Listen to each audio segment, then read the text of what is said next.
Buenas tardes a todos, bienvenidos a bordo. Como siempre decimos, nos imaginamos estar en la cubierta de la fragata y nos vamos a reunir para escuchar cosas interesantes sobre la vida marinera. Hoy, para las parroquiales, tengo que lamentablemente informar que falleció el contraalmirante Horacio Fischer. Fue muy respetado por todos sus altos valores éticos en la Armada. Fue comandante de la fragata en 1989. Señor almirante, en paz descanse. Hoy nos han publicado otra novedad en el Diario de la Nación, en el artículo de la Academia Browniana, y podemos contar con gran orgullo de que 5 de los integrantes de la Academia han participado en nuestras tertulias fragateras, así que, digamos, nos sentimos muy contentos y honrados. Otro tema, anunciamos que dentro de 2 semanas, 2 jueves más, haremos nuestra última sesión de tertulia y va a ser un tema eminentemente fragatero. O sea, el tema de la fragata, vamos a hacer un cierre con temas de sumo interés, como de navegación, de todo lo que hace a la fragata en sí mismo. Y para terminar, y para presentarlo al licenciado Carlos Bairo, creo que acá la gran mayoría lo conoce, el hombre que rescató el presidio de Ushuaia y ahí ha hecho el Museo del Fin del Mundo, historiador con mucho empuje para llevar este tema adelante. Les pedimos a todos que se muteen los micrófonos para evitar sonidos que puedan molestar. Y estamos con 68 participantes, estamos arrancando. Carlos Bairo, todo tuyo el micrófono. Bueno, buenas tardes. Yo diría de si comenzamos con el PowerPoint, puede ser, Eduardo. Esto sería prácticamente el resultado del libro.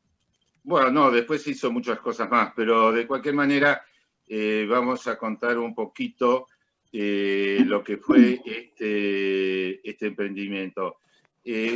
Esto va a ser sobre las campañas con el Ice Lady Patagonia y en especial una campaña que se empezó con algunos datos sueltos de la vuelta que fuimos con el velero Calas y otros rompehielos, el Lizard, etc.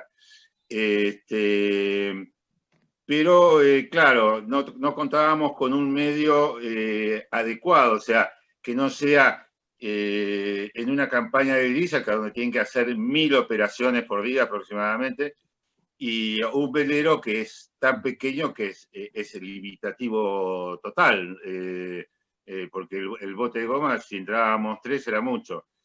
Entonces, bueno, así surgió con datos sueltos que aportaban diferentes personas. Una de ellas es el capitán Molina Pico, Horacio Molina Pico, que estaba como director del Museo Naval. Y bueno, datos de otra gente que había estado por la Antártida. Sería muy largo enumerar a todos, ¿no? Y bueno, hicimos un boceto de viaje para ver qué encontrábamos, porque mismo los escritores sobre balleneros, Ian Hart y todo esto, no sabían de la existencia de trabajos balleneros en la península, pero nunca habían estado. Tanto es así que se sabía que había 2 islas que nosotros las tenemos bajo la denominación de Nansen Norte y Nansen... la Nansen Sur no tiene nombre, pero Nansen Norte y Nansen Sur, pongamos, ellos la llamaron Enterprise Island, ¿no? Y el puerto es Sven Foyn, por el inventor del cañón con arponero, ¿no? También noruego. Bueno, entonces se inició... Mirá lo que está haciendo. Se inició el trabajo uniendo tres esfuerzos muy grandes. Los dueños de la Isledi Patagonia, la familia May, Jorge May y Guillermo May participaron en el primer viaje de la Isledi, más un montón de voluntarios, y bueno, estaba Álvarez Forn, bueno, un montón de voluntarios que en realidad o sea, los explotábamos, los usábamos como marineros. Entonces, bueno, este es el Museo Naval, Museo Marítimo, perdón, es el expresidio, y quiero acá ahora decir unas palabras. Horacio Fischer, el contraalmirante que falleció creo que ayer, nos ayudó muchísimo, y fue gracias a él que pudimos hacer un convenio para rescatar el faro de San Juan de Salvamento, los restos, porque Francia se los quería llevar a Francia por el tema de Julio Verne. Y como me decía Horacio, lo tenemos que sacar porque es una cuestión de soberanía. Es el primer lugar a donde llegó la Armada en Tierra del Fuego, hizo el faro y después fundó Ushuaia, ¿no? El comodoro de Marina Lacerra, Augusto Lacerra. Así que mi recuerdo para Horacio. Y aparte tuve la suerte de navegar también en la fragata Libertad con Horacio Fischer. Bueno, acá tenemos la Isledi Patagonia. Esto creo que es Caleta Córdoba, no me acuerdo muy bien. Es un pequeño rompehielos que fue guardacosta en la parte norte de Noruega. O sea, la frontera con Rusia. Nosotros en este momento sería un buque polar, o sea, prueba de hielo, digamos. Pero era para era rompehielos sobre todo y remolcador para los fiordos, ¿no? Donde el hielo no tiene un espesor muy grande. Tenía armamento, esto se fue retirado, y bueno, fue comprado, lo eligió Jorge May, lo inspeccionó él, después los hermanos lo aprobaron, viajaron para allá y lo compró bien, y bueno, anduvo bien, muy marinero, muy marinero. Bueno, el Museo de la Nación estaba Horacio Molina Pico, que desarrolló un trabajo muy importante, como vamos a ver. Bueno, esta es la presentación, digamos, de las tres instituciones o tres participantes que cada uno aportó o personal, o esfuerzo, o estudios, etc. Bueno, acá tenemos un mapa general, o sea, lo que teníamos que hacer era cruzar, ustedes saben, la zona de ballenas se da por toda la península antártica y ya sea que bajen del Pacífico o que bajen del Atlántico, agarran toda esa parte limpia de la península antártica, limpia de hielos, no como el Weddell, que está totalmente llena, generalmente estaba llena de hielos. Esta sería la zona de pesca por excelencia, de Georgia a la península antártica. Y los asentamientos noruegos en la península antártica tenían un fin comercial bastante importante, era que no tenían que pagar ningún canon a los ingleses. Bueno, hago una pequeña introducción. En realidad todo esto se empieza a descubrir a fines del 700, principios del 800, donde, ¿cómo se llama?, llegan los loberos del Río de la Plata. Entre ellos, en 1818, el Santo Espíritu de Bandera Argentina fanea en las Islas Shetland. Y National Palmer los siguió con el Ercilia y trabajaron conjuntamente. Y eso figura en el diario que llevaba a bordo National Palmer, que tuve oportunidad también de ver, y sobre todo también en un diario del capitán Jewett, que después fue nombrado para tomar posesión de las Malvinas en 1820, perdón.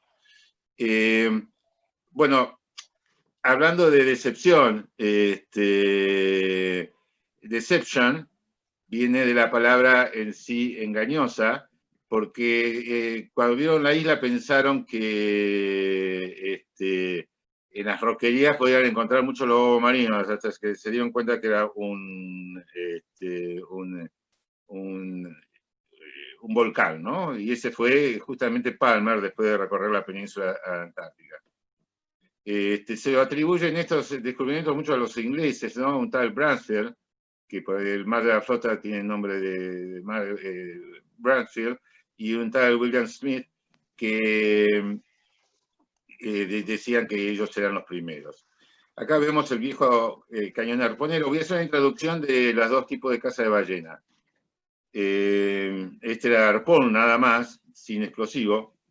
Ya después, Sven Foyn, que había hecho el anterior, acá lo vemos bien, con el explosivo en la punta, y ya ahí directamente, si no se abrían las púas, igualmente la ballena quedaba muy dañada. Después hicieron las granadas que se desmontaban directamente del arpón, ¿no? Y es así como hemos encontrado cajones, muchos cajones de estas granadas en muchos lados, sobre todo en Sven Foyn, en los waterboats, que son botes que en realidad transportaban de todo, no solamente agua potable. Acá vemos la cantidad de ballenas que cazaban por año. Esta es una temporada baja. 73.950 entre 1911 y 1915, y el tope vino de la temporada de 1929-1930 con 95.000 ballenas. Bueno, estas eran las más buscadas, pero en sí, la más buscada realmente era la que más le rendía, ¿no? Era la ballena azul. Después, bueno, se buscaban las otras ballenas, también servían, ¿no? Pero en la zona esta antártica, de la península antártica, las que más se dan son las tres primeras. La jorobada, la azul y la otra que es más chiquita, la 6. Bueno, ya estos son los catchers con su puente o sea, muchas veces el piloto que timoneaba era directamente también el que disparaba el arpón, entonces tenía, como podemos ver, un puente que lo llevaba directamente del puente de mando al cañón. Y este es el otro sistema que anduvo mucho en el Pacífico, ¿no? Es el que vemos con el tema de Moby Dick, etcétera, que son, este es el Charles Morgan, que todavía está a flote y se lo convirtieron a nuevo hace 5 años. Tuve la oportunidad de poderlo navegar, y bueno, fue bastante emocionante. Y esta es la casa con los arponeros, ahí están donde se hacía el fuego, las ollas, y bueno, los diferentes tipos de arpones y las balleneras.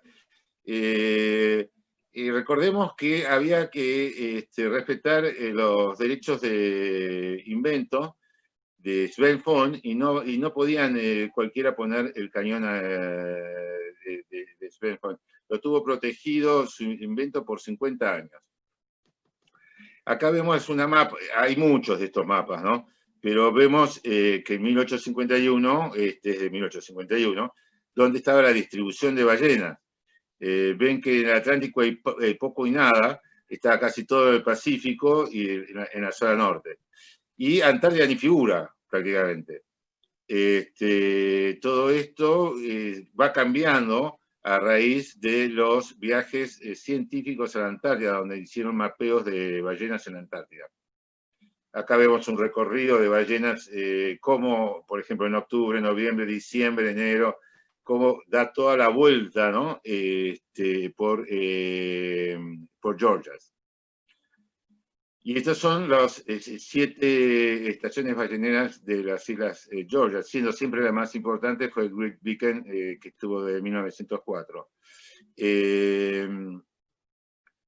Ahora, acá vemos ya, bueno, esta es una foto avanzada de Great Beacon, es decir, todavía tenían veleros, pero ya estaban muchas de las construcciones, de las cuales casi todas las que estamos viendo ahora en esta foto son las que quedan, porque después se hicieron muchísimas más construcciones, pero fueron demolidas, sacadas. Y a donde está el barco de 2 palos, es a donde están ahora los catchers, con las chimeneas con la bandera argentina. Esta es ya de finales de Great Beacon, una ballena azul. Fue la ballena azul más grande que sacó ahí, fue de 34 metros aproximadamente de largo, ¿no? Pero aparte de eso, bueno, eso es un recordatorio en memoria del Shackleton. Ahí es perdón, ahí es a donde, un poco de, perdón, Bueno, y este es en otro viaje, no tiene nada que ver. Acá se mezclan algunos viajes, para ir después de lleno a la parte de lo realizado con la Lady Patagonia. Esto no lo hicimos con la Lady Patagonia, lo hicimos con velero y con un rompehielos Mikiev, un rompehielos ruso muy, muy chiquito también. Un poquito más grande que la Ice Lady. Acá abajo ven a donde está el catcher con la bandera argentina, ahí estaba el velero ese de 2 palos. Y es así como está ahora, ¿no? Ahora, en Georgias, la única factoría que estuvo trabajando sin parar hasta 1965, incluidas las 2 guerras, fue la factoría de Great Beacon. Aunque, como podemos ver, estaban bien armados, ¿no? Porque los alemanes buscaban de hacerse del aceite y sobre todo de la glicerina, ¿no? La glicerina tenía mucho uso para armamentos debajo del agua y para la nitroglicerina. Entonces, bueno, tenían reverendos camiones Crump para... esta es la factoría Leigh. Muy grande, muy importante, pero durante la guerra paró de operar. Acá estamos haciendo espera, ahora sí ya vamos a la Ice Lady propiamente dicho, estamos en la estancia Harberton, esperando que pase mal tiempo. Está la barca Europa en popa de la Ice Lady, y fueron 2 días que nos quedamos en Harberton para ya salir a encarar el Drake. Había habido una fuerte tormenta, veíamos cómo volvían los cruceros con gente turista que se habían lastimado, ¿no? Veíamos, escuchábamos por radio y lo veíamos pasar, ¿no? No veíamos qué sucedía dentro. Bueno, esta es la clásica, ahí justamente ahí nos cruzamos con el Spirit, que está volviendo también, le había pasado muy mal en el Drake. Ese es el Logos, que siempre lo tenemos como última imagen, no muy halagüeña para encarar el Drake, ¿no? Bueno, ahí ya estamos en el Drake, y es una zona que no sé por qué siempre aparecen estos delfines característicos, ¿no? Siempre nos acompañan hasta que por 1 hora, 2 horas, etc. Como podrán ver, vamos a empezar un poquito con la vida a bordo. Los que no se mareaban, bueno, ahí de 30 quedaban 3, 4 en las mesas grandes. Ese salón es a donde Jorge May es un salón que cubrió, pero es a donde iba el gancho de remolque de la Ice Lady, que era remolcador. Así, parecido al Teniente Olivieri, pero un poco más viejo. Ajedrez, acá ya se estaba recomponiendo la gente, ya estábamos llegando al Mar de la Flota. Y bueno, como podemos ver, ya acá tenemos un juvenil de ballena jorobada, pegando saltos. Y bueno, y según la nacionalidad, porque acá teníamos españolas, miren las tortillas que se preparaban los españoles. Yo creo que le dejábamos comer tortillas, los quedábamos sin papas al tercer día. Y Orlando Bloom, que es el de campera es un actor, ¿no? De campera naranja, y atrás está Sebastian Copeland, bueno, del grupo de ingleses, con hilo milenario preparándose la botella de Johnny Walker, ¿no? Así que, gusto para todos. Y ahí están los botes. Con los botes son los que hicimos todo el viaje de la península Mitre, de la península Antártica. O sea, en sí yo me doy lujo de decir que recorrí todo en bote. Sí, claro, porque tenía la isla de atrás, o al lado o adelante, porque botes hemos roto a cantidad. Bueno, acá estamos en la isla de Decepción. Bueno, ya creo que son imágenes que debe conocer todo el mundo, pero la parte importante de esta para nosotros, que fue haber cruzado el Drake y comenzar los trabajos con los botes. Ahí tenemos, hay muchos botes enterrados después de la última erupción, pero algunos quedaron todavía afuera, ¿no? Y entonces se estuvo trabajando con ellos. Bueno, esta era la casa de la base inglesa, en sí fue la base inglesa que estaba al lado de la factoría, ¿no? Al lado de las instalaciones de la factoría, al lado, digamos integrado. Por otro lado, era el que auditaba la cantidad de ballenas que se sacaban en la empresa esta, Eco. La cantidad de barriles, bueno, o sea, tuvo una operativa bastante importante que terminó hacia 1925-30, hubo intentos, pero ya no era redituable. Lo que sucede es que las factorías en tierra son mucho más costosas que operar un buque factoría o poner factorías, buques cargueros convertidos en factorías, como vamos a ver. Están los tanques para almacenar, es curioso, me río, porque adentro de esos tanques, en este momento lo que hay es, hicieron limpieza para no dejar nada todo tirado, que estaba en una isla de excepción. Bueno, toda la basura esa está dentro de los tanques ahora. Después algún día van a sacar los tanques y se van a encontrar con la basura de la base. Bueno, acá estamos justo, el de la izquierda amarillo es Horacio Molina Pico, el de rojo soy yo, y Guillermo May es el de azul, a donde estamos tomando medidas para poder hacer una comparación con los restantes. Bueno, ni sabíamos a qué botes íbamos a encontrar, ¿no? Pero sí, tipo de construcción, algunas muestras de madera para después se analizaron, etc.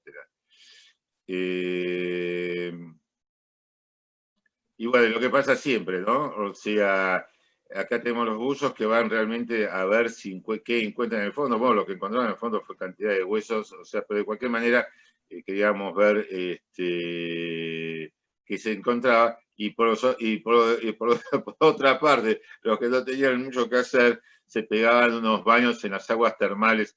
Eso no es que sean aguas termales, la tierra está tan caliente que la parte superficial de Isla de Decepción, en ciertos lados se permite la posibilidad de bañarse, ¿sí? ¿No?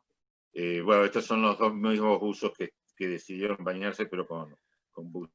Estos son los apuntes de Horacio.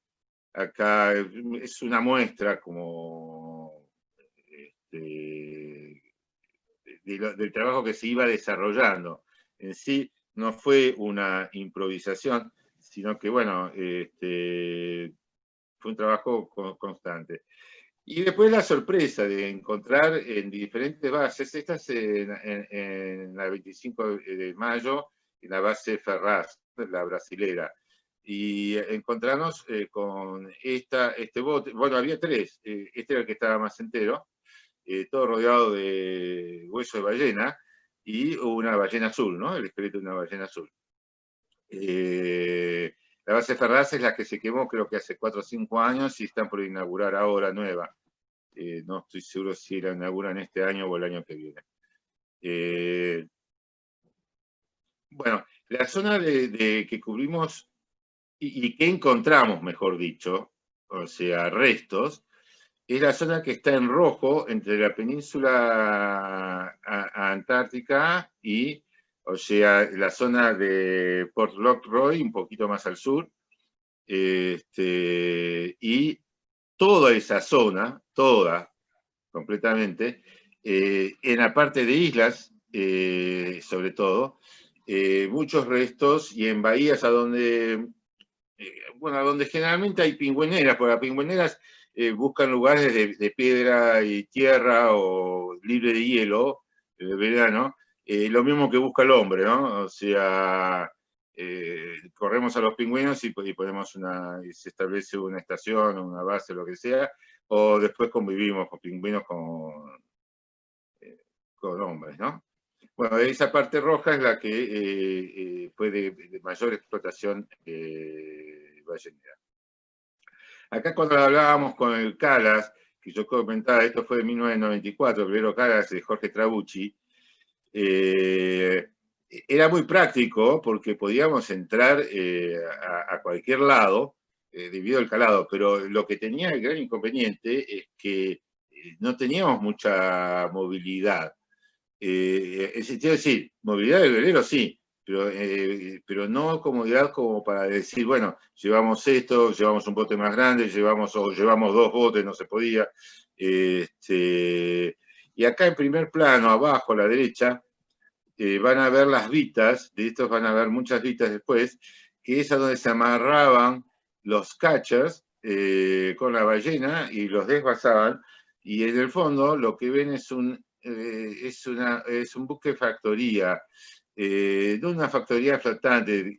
Estas solamente procesaban la grasa y las ballenas que le traían los catchers. Ellos quedaban fondeados ahí. Se trata del Gouverneur, 1914, en naufraga, porque se prende fuego. Entonces trató de vararlo y en su camino hacia la morena que está a la proa del barco, se encontró con una piedra y quedó colgado de la piedra, ¿no? Bueno, este barco lo bucearon, después Jorge May y todo, y bueno, había cantidad de cosas porque era la primera vez que se buceaba, y ahora la mayoría de las cosas ya después fueron los ingleses y están en el Scott Polar Institute, lo dejaron el casco pelado directamente. Acá tenemos más botes. Bueno, se hizo un reglamento de absolutamente todos los botes, porque como podemos ver, hay botes abiertos ahí en el fondo y botes cerrados. Y hay botes a donde sí, evidentemente, se transportaba agua, pero había otros botes que encontramos todo, desde explosivos a alimentos. Todos estos islotes, o sea, estamos todos en un grupo, son dos islas con muchos islotes, ¿no? Y en cada islote nos llevábamos una sorpresa. Acá, por ejemplo, estos tres, para llamarlos de una manera, waterboats. Ven las vitas con las cadenas y unos ladrillos que son de la caldera del Gouverneur, que no sé por qué motivo habrán llegado ahí. Era un buque carguero transformado con... Factoría. La factoría, sí, o sea, cargaban el lardo y lo hacían aceite. Estaba todo cargado, estaba prácticamente todo cargado de cuando lo buceó Jorge May con Pepe, estaba hasta la hija buceó también, Candelaria. Está cargado de barriles todos llenos de aceite. Ya se ve que se prendió fuego ya al final de la temporada. Bueno, de hecho sí, fue en febrero. Y, por ejemplo, un islote lo usaban, como podemos ver ahora, ahí están con los botes buceando, ¿no? Pero, por ejemplo, ahí tenemos un islote que lo usaban como depósito de barriles, ¿no? Y estos evidentemente por la humedad, o sea, ahora no, después vamos a ver cómo explotaron todos. Pero sí, esta es otra. Acá a la izquierda, por ejemplo, es otro islote más, a donde se ven como unos palitos parados. Eso era una carbonera. ahí tenían un depósito de carbón, y hay unos botes también, pero no son de los botes de carga, son los botes salvavidas del gobernador, que los tenemos rotos. Ven que están con numerados y todo, este es el número 5, etc. Estos son los botes salvavidas del gobernador que quedaron en otro islote más. Así que de piedras y islotes hay cantidad, es como para no meterse con un barco. Patas de motores y hélices, bueno, era un desguace eso, ¿no? Bueno, esto es todo trabajo de Horacio Molina Pico, donde íbamos anotando más de este trabajo, ¿no? Este es uno de ellos. Acá vemos muy bien dónde está Sven Foyn y los islotes que íbamos recorriendo, ¿no? O sea, ahí tenemos todos los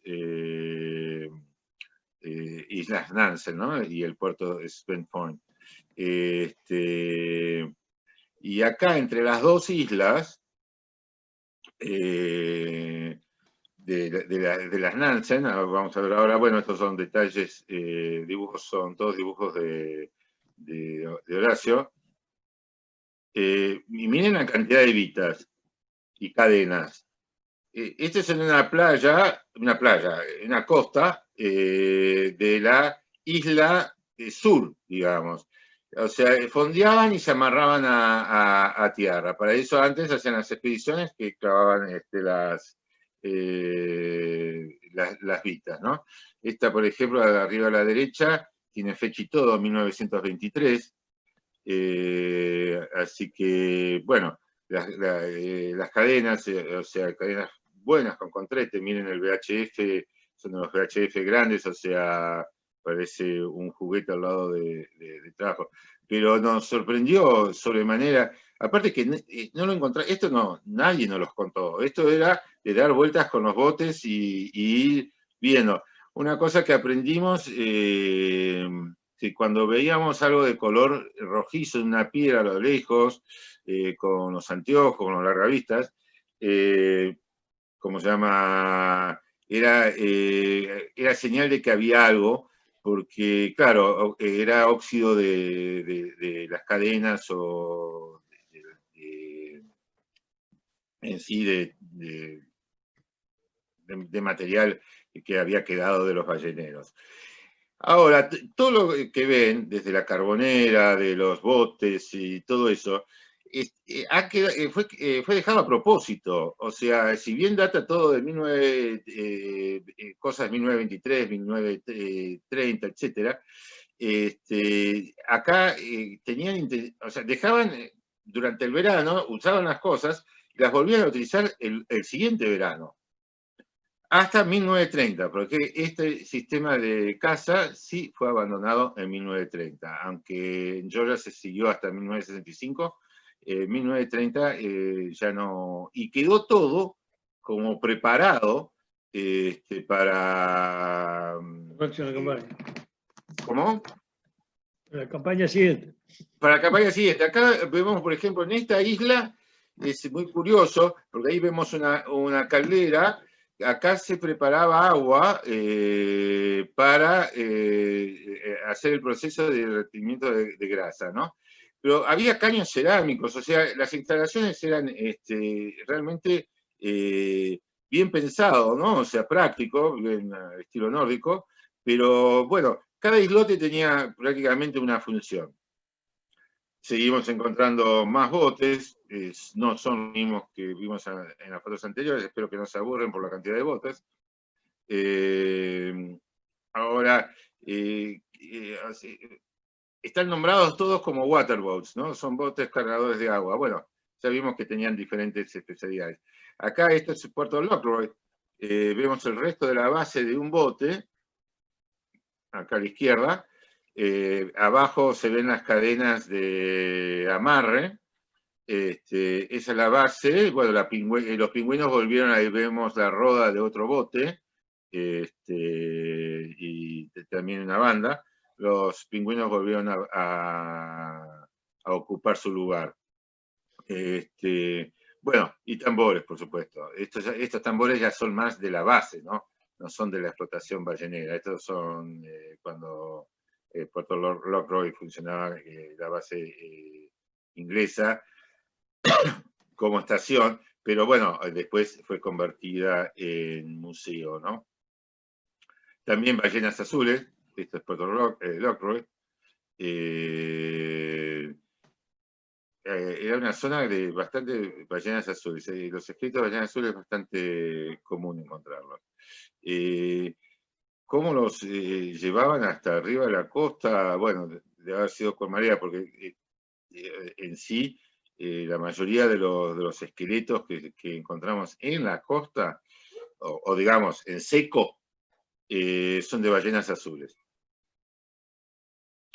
Esta es la factoría, factoría Puerto Lockroy, así la encontramos en el 94 abandonada, en 1994 abandonada, y después la convirtieron, pues, ven la diferencia de la cocina antes y después, ¿no? Esta es la cocina abandonada, y esta es la cocina ordenada ahora para recibir turistas, etc. Como podrán ver, es una mezcla de fotos, no representa una campaña tal cual, ¿no? O sea, se van sumando fotos. Por supuesto, un negocio de souvenirs y, bueno, la planta de motores, etcétera, que tienen ahora, ¿no? Que ahí estaban los equipos antiguos, los equipos viejos. Bueno, ahí lo tenemos a Hormiga Negra, que lamentablemente está un poquito mal de salud. Hernán Belfón lo deben conocer, creo, porque en la Fragata Libertad está, lo deben tener como fantasma por ahí adentro, caminando. Y lo que quería comparar era esto, que no viene mucho al caso, pero sí, ellos decidieron hacer, esta es la Casa Moneta, que preparó como museo el Museo Naval de la Nación a través de, ¿cómo se llama? Pereira, Pablo Pereira, museólogo. Y un poco, y aparte Cerro Nevado también, arreglado como museo. Y esto es lo que originó un poco a que hagan a Puerto Lockroy como museo, Heritage de Inglaterra, ¿no? Esto es así como lo dejó Pablo Pereira, que dejó muy bien, ¿no? O sea, restableció los lugares de cocina, estufa, etc. Esta era la primera casa de madera. Fue lo que reemplazó a la casa de piedra del viejo refugio Ormond House, ¿no? Donde estuvo Moneta un año, bueno, y después a los 3 años ya se llevó esta casa prefabricada, ¿no? Bueno, como en todos casos, acá siempre se hace este se fue en el primer viaje de Aisledi, la entrega de certificados y bautismo. Ya después nos fuimos perfeccionando, ¿no? Ya cuando íbamos por el tercer viaje, etcétera, ya teníamos hasta cotillón, disfraces, etcétera, ¿no? Pero eso es la ceremonia que se hace después de cruzar el círculo polar antártico, ¿no? O a la vuelta, ya cuando se va regresando en realidad. Ya, o sea, ya habiendo cumplido todas las etapas de trabajo. Bueno, como podemos ver, los asaditos, hay días que permiten, ahí estamos, bueno, estamos muy protegidos, ahí estamos antes de cruzar el Drake, un día de solcito realmente bastante agradable. Y una cosa importante que se hizo, que es bastante desconocido, y por eso lo pongo muy brevemente, la Isla de Patagonia, en su viaje a Europa del 2004, armó un museo itinerante. ¿Vieron a dónde estaba toda la parte de, se hacía el bautismo y todo eso? Bueno, ahí podemos ver en la foto de arriba izquierda los escolares, ya, eso es en Tenerife, creo. Y después tenemos, la gente haciendo cola para poder ingresar a visitar el barco y el museo. El museo, la exposición era Ushuaia, Puerta a la Antártida. Y después, por ejemplo, en Bilbao, dábamos conferencias, bueno, en todos lados se hizo. Se utilizaba el buque, se utilizaba parte de las instalaciones del museo, ahí vemos una exposición de cuadros y de fotos en Bilbao, y en los auditorios se hacían charlas que explicaban un poco todo esto. Realmente había bastante público que les interesaba. Y creo que sería interesante que se pueda hacer, o sea, la función como museo itinerante del AIS de Patagonia fue muy importante. Y además, que no solamente se hizo en Europa, sino que con el Ice Lady Patagonia 2, el catamarán de 2 palos, recorrió todo el Paraná, ¿no? Y hizo unas... Yo no sé si se han logrado, pero yo creo que el presidente perdió 20 puntos de imagen. Bueno, está saliendo algo que no soy yo el que está hablando de política. ¿Cómo se llama? Creo que fue una función bastante importante. Tendría que haber más. En realidad, el único que la hace es la Fragata Libertad, nuestra embajadora, ¿no? Pero sería interesante si se pudiese hacer este tipo de trabajos. Por supuesto que ahí vemos, ese es en otro buque, a donde lo que vemos es un cocinero, ¿cómo se llama?, de Mongolia, que también está haciendo un asado después de cruzar el Círculo Polar. Ese es en un rompehielos ruso. Pero prácticamente todas estas ceremonias se repiten en todos lados. Esto es el sol al atardecer en enero en las islas Enterprise Island. Y quise traer esto a comparación, ¿no? Bueno, por ahí nos salieron muy bien las imágenes. Ahí estoy en el bautismo, pero en el Círculo Polar Ártico. Ahí estábamos yendo a ver las factorías de ballena, no con el Ice Lady. Y lo que quería era poner la comparación, ¿no? El Círculo Polar Ártico, el bautismo, bueno, la ceremonia, todo lo mismo. En este islote de acá abajo a la izquierda hay un monumento del globo con el Círculo Polar Ártico. Miren las casas y las granjas que hay en el Círculo Polar Ártico, por la corriente del Golfo. Nada que ver, o sea, porque cuando uno piensa, están los dos en la misma latitud, nada que ver, ¿no? Y el de abajo sí, a la derecha, es nuestro paisaje del Círculo Polar Antártico. Ahora, realmente me quedé muy impresionado, o sea, me habían dicho que bueno, era otra cosa, pero verlo así, con todas esas granjas, casas de pescadores, chicos jugando en la playa, realmente fue algo que me choqueó mucho, ¿no? Bueno, los botes de gomas fueron fundamentales. Muchas veces terminábamos un bote arrastrando al otro, ¿no? O sea, bueno, muchas veces, en varias oportunidades. Este es un dibujo de hormiga negro que íbamos, es una caricatura que me hizo de cómo íbamos rompiendo botes. Pero es impresionante cómo se puede manejar con esa densidad de hielo, ¿no? Por suerte es todo hielo flotante superficial, ¿no? O sea, es cascote, digamos, no es otra cosa. Bien, esto es lo que quería mostrar.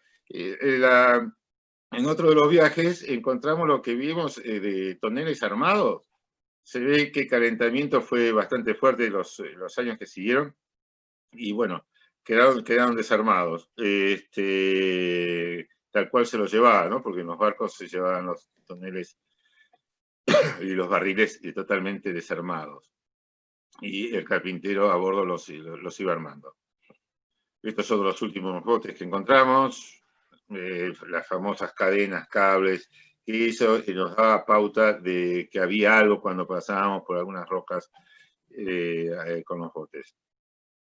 Bueno, esto es Calais Bois, también mucha cantidad de huesos llenos. En todos los islotes era impresionante, improvisaban la factoría en cualquier lado. Y yo lo que quería mostrar, vieron todo el trabajo de los noruegos, por eso yo dije que esto era un salpicón. Este es un catcher, el Southern Actor, está en funcionamiento. Es de 1946 y se alquila para recepciones, etc. El Sandefjord es un lugarcito, una ciudad, que todos los hombres prácticamente, o los que estaban en condiciones de trabajar, son los que iban hasta la península antártica. Este pueblo durante los meses de octubre, noviembre, diciembre, o hasta marzo más o menos, que ya en marzo sí se vuelve, febrero ya prácticamente, quedaba despoblado de hombres.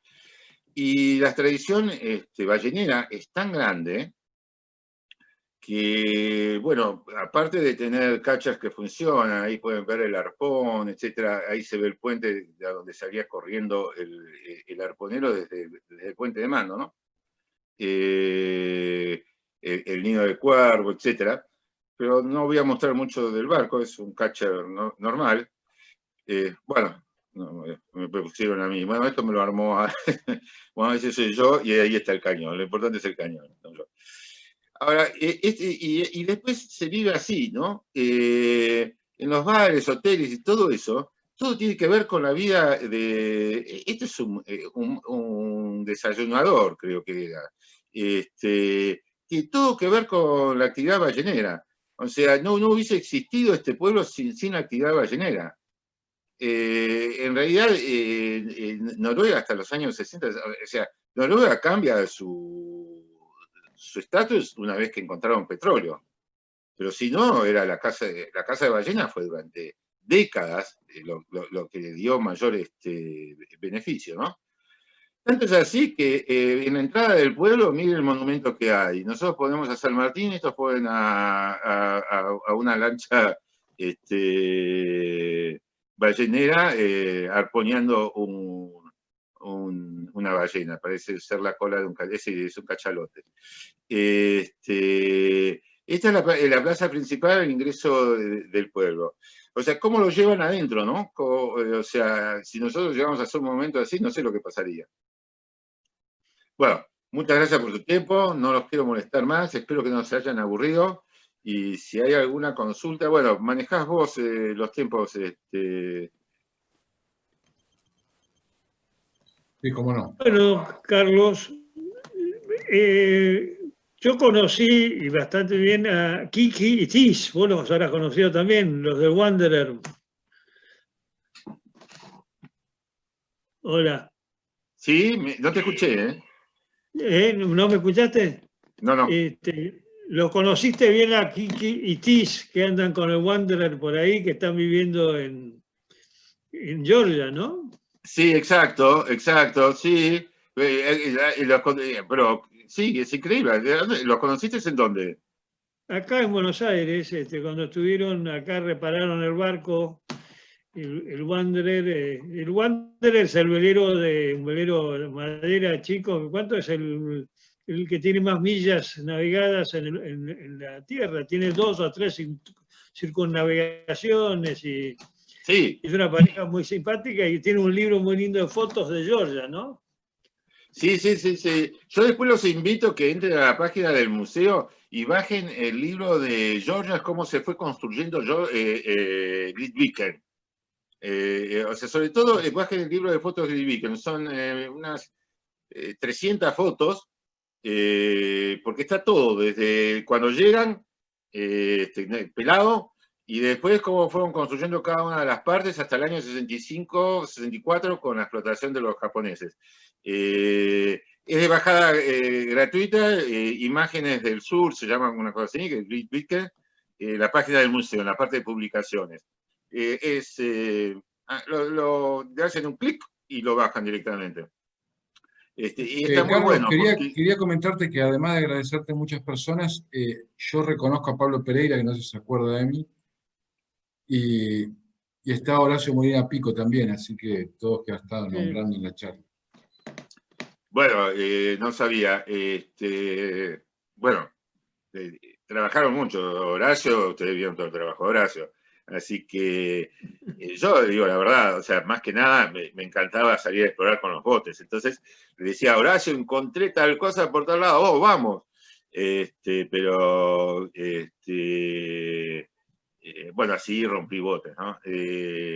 Pero Horacio, bueno, se aplicaba, pero aparte juntaba los datos en sus libretas y se encerraba en el camarote mientras que todos preparábamos el asado o íbamos a cocinar o a ayudar a la cocina, se encerraba en el camarote para pasar todo limpio. Yo lo que quiero comentar es una cosa. Hay veces que nos tildaron que éramos unos falsos investigadores que llevábamos turistas. Bueno, es exactamente todo al revés. Lo que llevábamos era gente que se tenía que comprometer en ayudarnos. Porque todo eso no lo pueden hacer 5 o 6 personas. O sea, hubo viajes de 20 o 25 amigos, la mayoría, pero tenían que tener el compromiso de colaborar en el barco. Hay fotos que, bueno, que no puse, pero por ejemplo, Randall Bloom, que hizo El Señor de los Anillos, el que yo para ti, lavando en la bacha de la cocina. Los otros que vieron haciendo tortillas para todo el mundo, ese es un capo de Michelin, o por lo menos lo era CEO de Michelin en España. Pero tenían obligación, o sea, no importa la función que cumplían en su vida civil normal fuera de la casa. En el buque, todos colaboraban y todos ayudaban en las investigaciones. No es que cada uno salía con su bote a pasear ni nada por el estilo.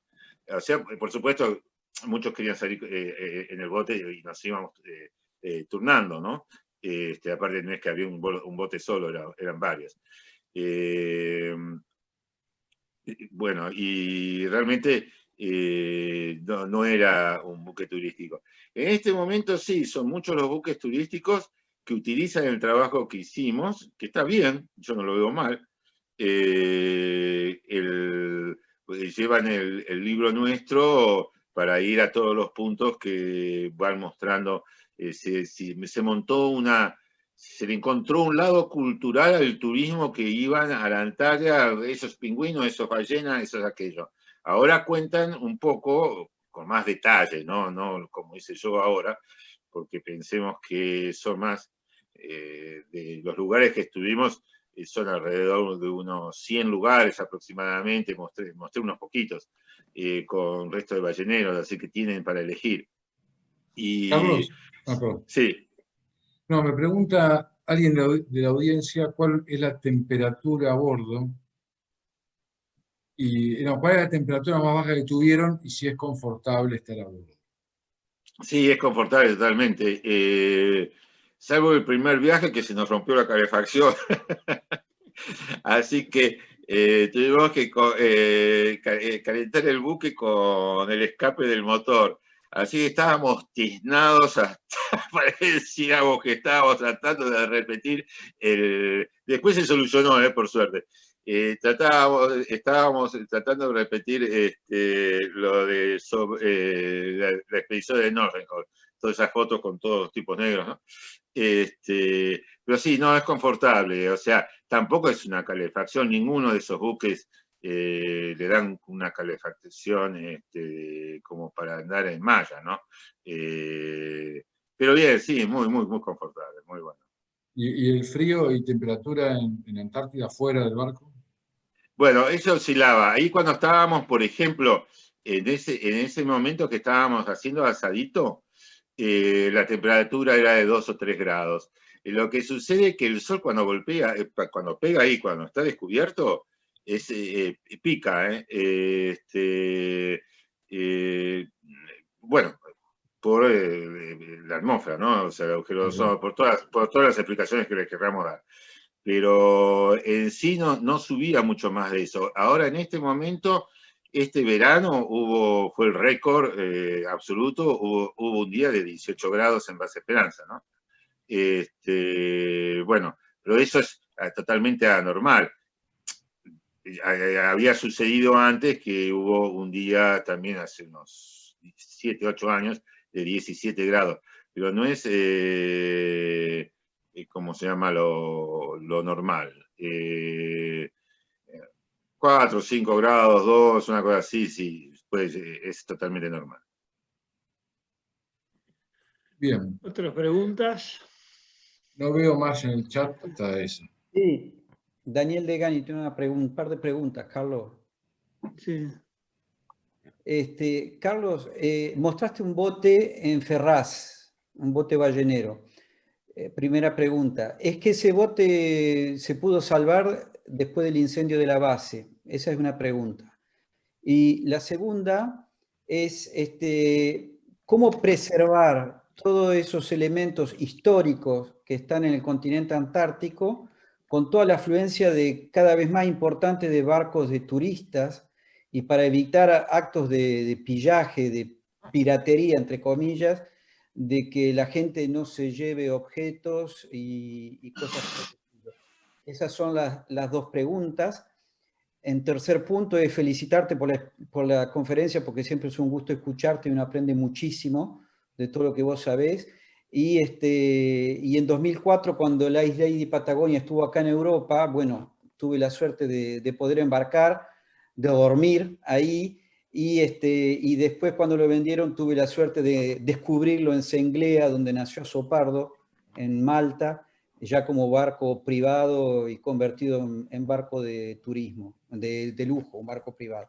Así que bueno, esas son las dos preguntas y felicitarte por la excelencia de la conferencia. Bueno, gracias, o sea, Daniel. Yo quiero, bueno, te voy a contestar y voy a agregar algo. Él fue el que me trató de arreglar la pierna en el 94 cuando me la giré, la pierna derecha. Se me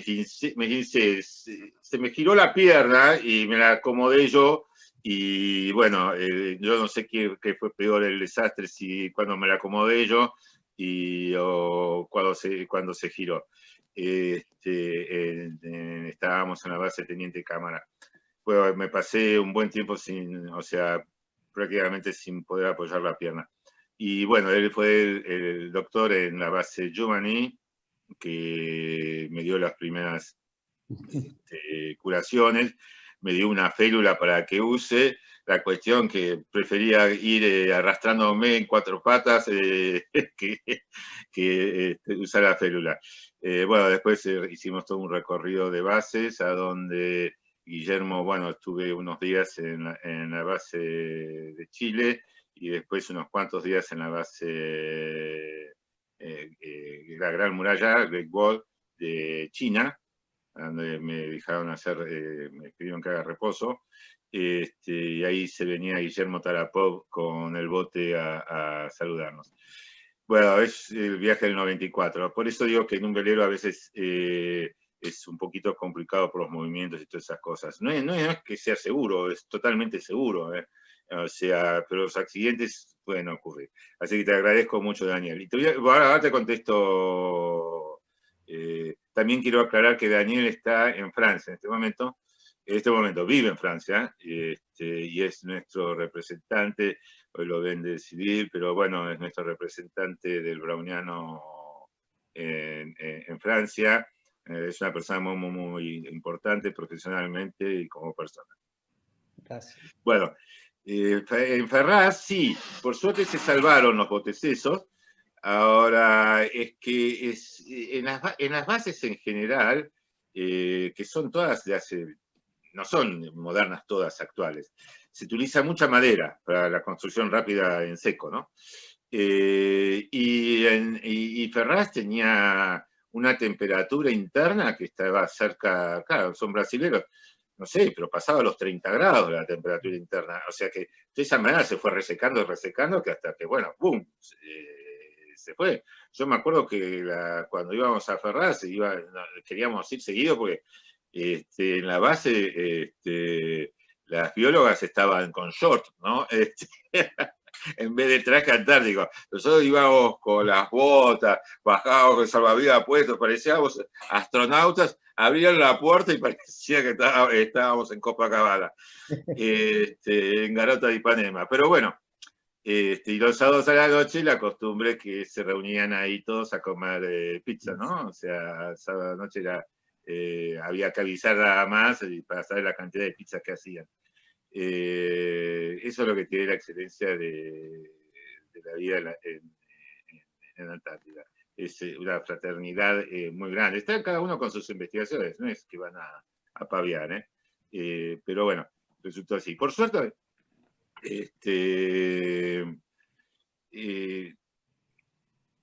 ¿cómo se llama? El incendio no quemó los 3 botes que hay en Ferraz. El bote que vieron es el que está más entero. Tenían, cuando estuvimos la primera vez, le explicamos y se pusieron a trabajar para mantener ese bote. Y le iban a hacer un techo, algo por el estilo, para no perderlo, porque si no se va a perder todo. Que queden como algunos hitos. O sea, por ejemplo, en la base Artigas, cuando fuimos, encontramos los restos, espero que Valdemar no se enoje, de lo que fue un buque lobero, un bergantín lobero o algo por el estilo. Estaba parte del mástil y, bueno, bastante parte del barco. Y después y continuaron ellos haciendo un trabajo muy bueno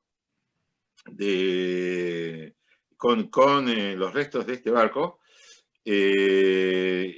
barco norteamericano, y por la madera, no porque tuviese alguna señal. O sea, la madera que hicimos analizar era de Norteamérica.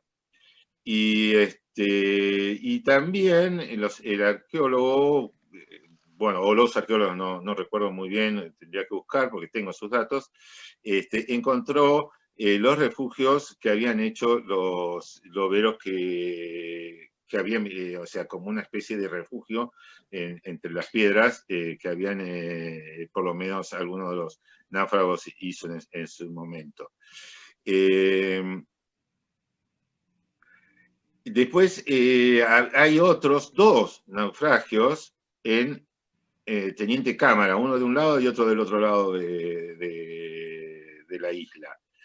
¿Qué se puede hacer para preservar todo eso? En sí, lo que está haciendo Inglaterra es llevarse todo lo que puede. Todos los años se está llevando. Ese avión que vimos en Decepción está en este momento en Inglaterra. Estaba completo el avión ese. Ahí estaba sin las alas porque las alas estaban dentro de un galpón. Bueno, del Gobernador se llevaron absolutamente todo lo que pudieron, del buque Factoría ISO, y en sí, o sea, yo tengo bastante contacto con ellos, porque a raíz de todo este trabajo de investigación, fui invitado para exponer en Europa, precisamente en Oslo y en Davos, y el Scott Polar, y con el Scott Polar Institute y con el Museo de Fram se hizo una red de museos de regiones polares, que el único del hemisferio, no, mentira, está el de Sudáfrica y está el de Christchurch, de Nueva Zelanda, y está de Argentina, estamos nosotros. Y bueno, y tenemos actividad, nos reunimos cada 2 años, y bueno, nos da la posibilidad de ingresar a los archivos del Scott Polar Institute, que nace, encuentro un papel así de casualidad, nace un poco a raíz del Instituto Antártico Argentino, ¿no? O sea, en ese momento, hasta los 50, 60, llevábamos una delantera muy grande a muchos países. Sin desmedro, ¿no? Porque a lo mejor nos queda más cerca de nosotros. Yo siempre digo, ayer los libros estos que estuvieron bien, asentamientos balleneros, etcétera, fueron pedidos para varias ferias de libros que se están haciendo en forma virtual, en Jujuy, ahora están en Merlo, en San Luis, pero la semana pasada estaban en diferentes lugares. Y porque se está levantando un poco de nuevo interés en la Antártida. Lo que pasa es que la Antártida, no sé por qué, hubo un momento dado que fue prácticamente, no se hablaba, no figuraba en ningún lado. O sea, si figuraban los mapas eran un costadito que parecía que se le había caído una porción de pizza al mozo, pero no se daba mucho a conocer. Mismo en Tierra del Fuego, hasta el 2006 que se cambiaron los planes de la currícula de estudio, Tierra del Fuego se llamaba Tierra del Fuego, provincia de Tierra del Fuego, Antártida, Malvinas, seguir a la Antártida del Sur. Pero de Antártida no se hablaba ni nomás, o muy poco, digamos. Y ya después sí, fue cambiando y cada vez más. Tenemos profesores antárticos, como estaba hoy cuando lo vi, estaba Gustavo Lescano, que hicieron trabajos realmente, que han trabajado bastante el tema antártico en las escuelas, ¿no? Que es a donde realmente se debe trabajar. Porque eso, aunque parezca mentira, al tener tanta inmigración, Tierra del Fuego, Ushuaia me refiero, ¿no? Del lado del norte, o sea, de Córdoba y de todos lados,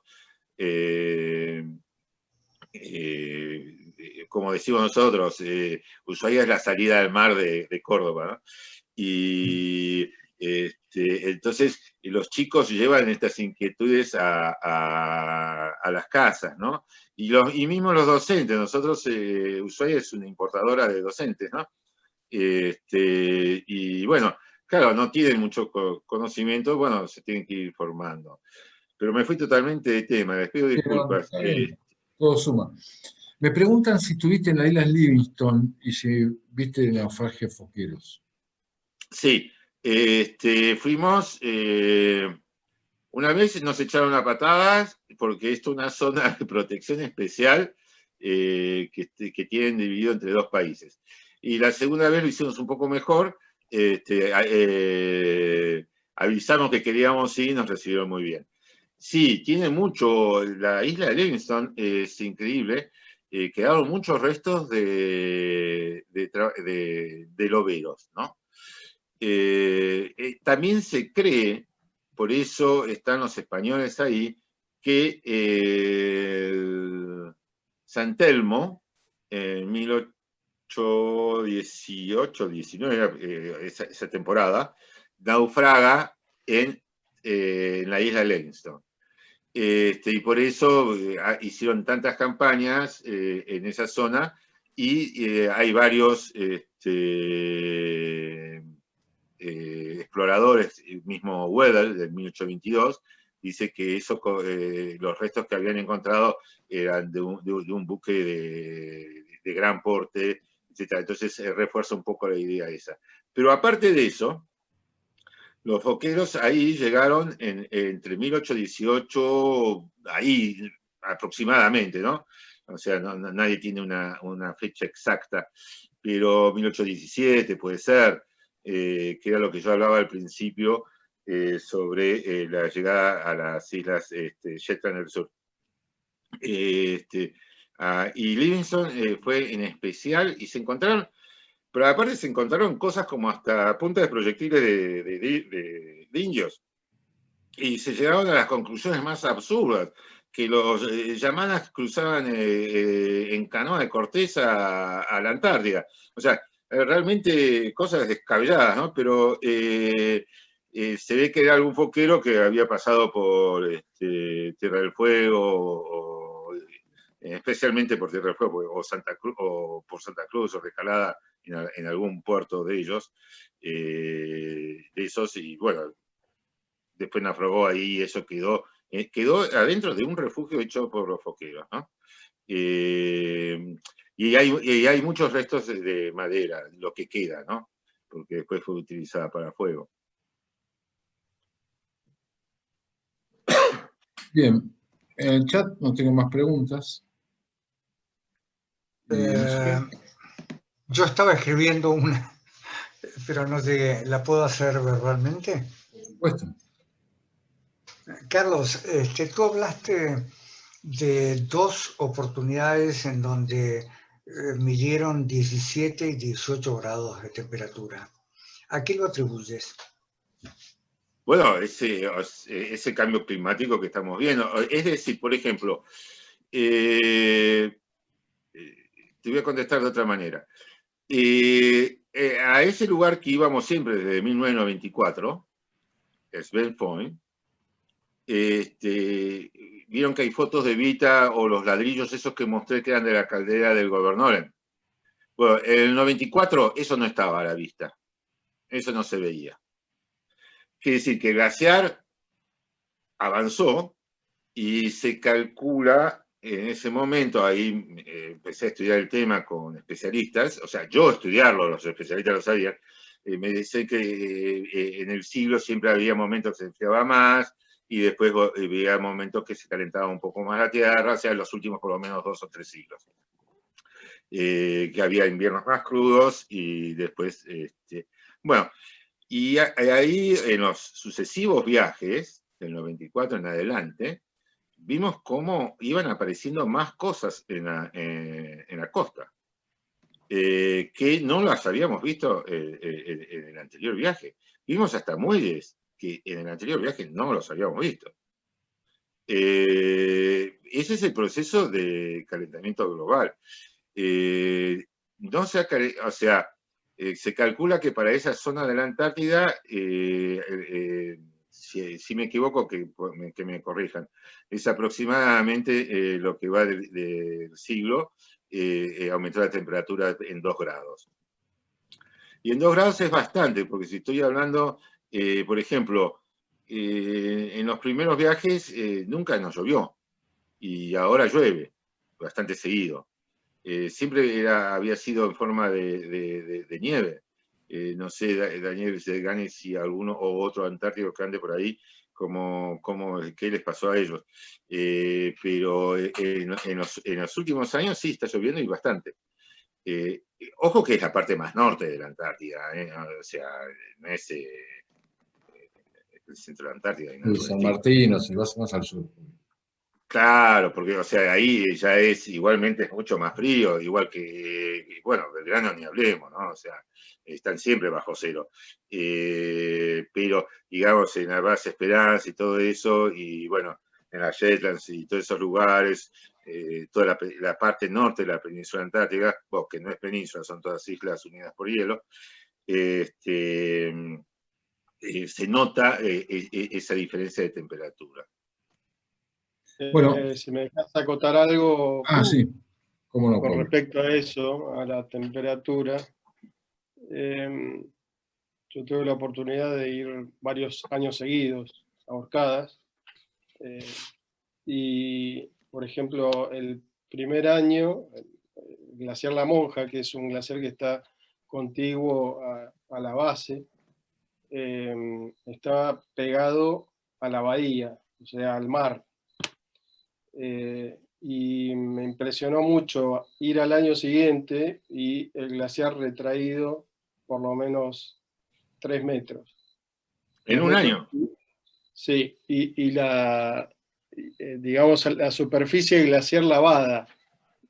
O sea, se ve el hielo puro, sin nieve, sin, digamos, la parte blanca, ¿no? Sino la parte sólida del glaciar. Eso fue muy impresionante. Y en cuanto a las lluvias, sí, los últimos viajes se notaba que llovía mucho más. O sea, si bien en Orcadas hay un microclima, que quizás en una hora se puede cambiar de estadio vertiginosamente, desde una nevisca, una llovizna, lluvia fuerte, nieve, en los últimos años llovía bastante. Era notorio el cambio en poco tiempo. Bueno, señores, muchas gracias. Está llegando a la hora de los bifes, así que tenemos que agradecerte muy especialmente tu entretenida y instruida vida sureña. Yo tengo siempre que agradecer a los miembros de la comisión de la Ciudad Amiga de la Fragata que colaboran y ayudan a formar todo esto. Estamos todos presentes. Recordarles que dentro de 14 días nos volvemos a juntar para hablar de la fragata y temas de navegación. Y llega el momento del brindis final, así que hay que agarrar la copa, que tengan el vaso al lado junto. Y nosotros siempre brindamos primero por los amigos que ya no están, por los amigos que están pero no vinieron, por la Fragata Libertad, por nuestra querida patria y por la aventura personal de todos nosotros. Salud. Buenísimo. Gracias por estar. Gracias a todos. Gracias a Nos todos, vemos como en siempre. Gracias, Carlos, de vuelta, muy amable. Espero no haberlos aburrido mucho. No, No alcanzó. Todo lo contrario. Excelente. Cabo Zulu, Cabo. Excelente, Carlos. Un abrazo. Salud, Juan. Salud, Eduardo. Felicitaciones, Carlos. muchas gracias, Salud. Héctor. Chao, chao. Salud, Juan. Gracias, Carlos. Abrazo a todos. Saludos, Carlos. Un abrazo. Muy bueno estuvo. Valdemar. Felicitaciones, Carlos, muy buen Bueno. trabajo, muy buena síntesis. Además, buen cocinero, porque si era un salpicón, han sido elegidos muy bien los ingredientes y ha salido de gusto gourmet. Gracias, Horacio. Bueno, ahí lo vieron a Horacio, es el que yo no sabía, vamos, me avisaron que estaba. Realmente, no me puedo poner a leer los chats, lamentablemente, cuando estoy viendo las fotos y todo eso. Sí, armé un salpicón, porque está bien que el ingrediente principal fue la Israel y Patagonia, pero las otras cositas, como ver de dónde, porque todo eso se hizo después, ver de dónde venían esa gente, por qué venían. Y bueno, es impresionante, impresionante. Bueno, son culturas diferentes. Y no puse lo que hice el año pasado, ¿no? Que fui a la casa de ballenas en Islandia, en Islandia y en las Feroe. Y ver los chicos de 3 o 4 años jugando con las ballenas muertas en el muelle y comiendo la grasa directamente de la ballena a la tarde, ¿no? O sea, con la ballena ahí tirada, comiendo, y es muy rica, me daban para probar a mí los chicos.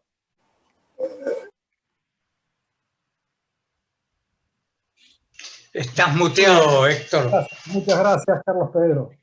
Tengo grandes recuerdos del museo. Sí. Nuestro museo.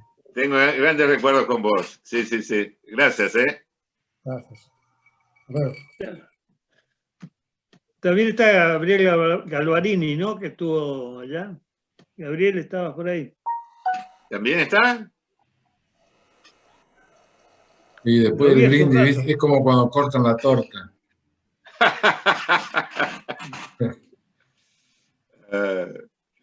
Bueno, ya no lo veo. Bueno, yo antes de irme, algunas caras que veo ahí, Lobito Gianelli, ¿cómo te va? Qué gusto ¿Luego verte. también?